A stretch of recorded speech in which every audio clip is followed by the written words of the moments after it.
farewell to the little good you bear me. Farewell, a long farewell to all my greatness. This is the state of man. Today he puts forth the tender leaves of hope. Tomorrow blossoms, and bears his blushing honors thick upon him. The third day comes a frost, a killing frost, and when he thinks a good easy man full, surely his greatness is a ripening, nips his root.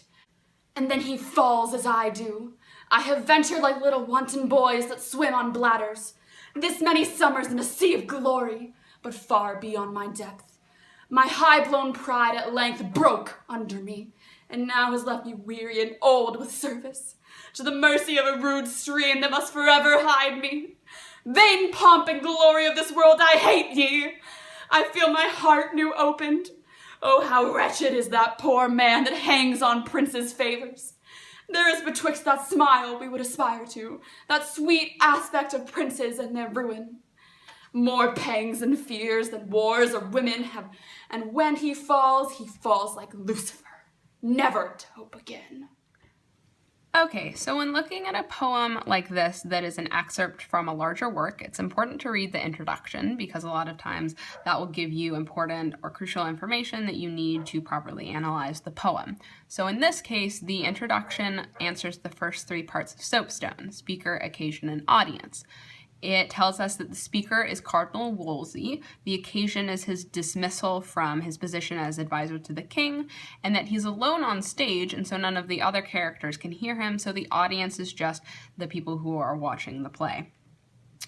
So moving on to the actual poem itself, the first read through, it's important to look for figurative devices. So the first is on line 4, where the author Shakespeare compares the fruits of human labor to an actual harvest. And you can see this with the tender leaves of hope, tomorrow blossoms, and then the third day comes a frost, a killing frost. And because this extends through multiple lines of the poem, it's an extended metaphor.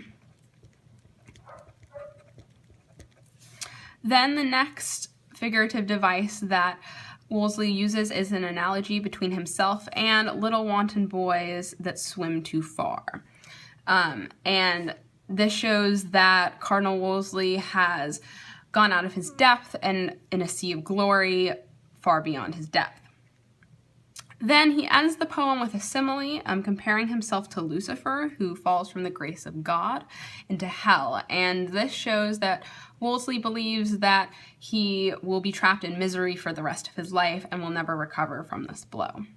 So this first read through also answers purpose and subject. So the purpose is Cardinal Wolsey is accepting and processing his dismissal from the court, and the subject is his emotions and feelings about his dismissal.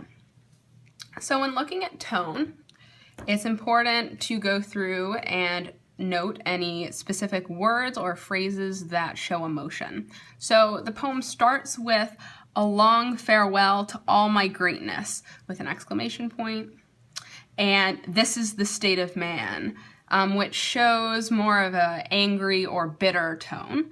But then we get kind of halfway through towards the end and you start seeing words like weary and old, wretched, and poor man, which show more of a depressed or sad tone to the poem. So Wolsey moves from enraged that this has happened to him and that he has to deal with this, more to despair that he will never be happy again, and this is really punctuated by the last line, never to hope again, which shows that he believes that he will never recover from this and that he's just going to be depressed for the rest of his life and that he'll never be happy again.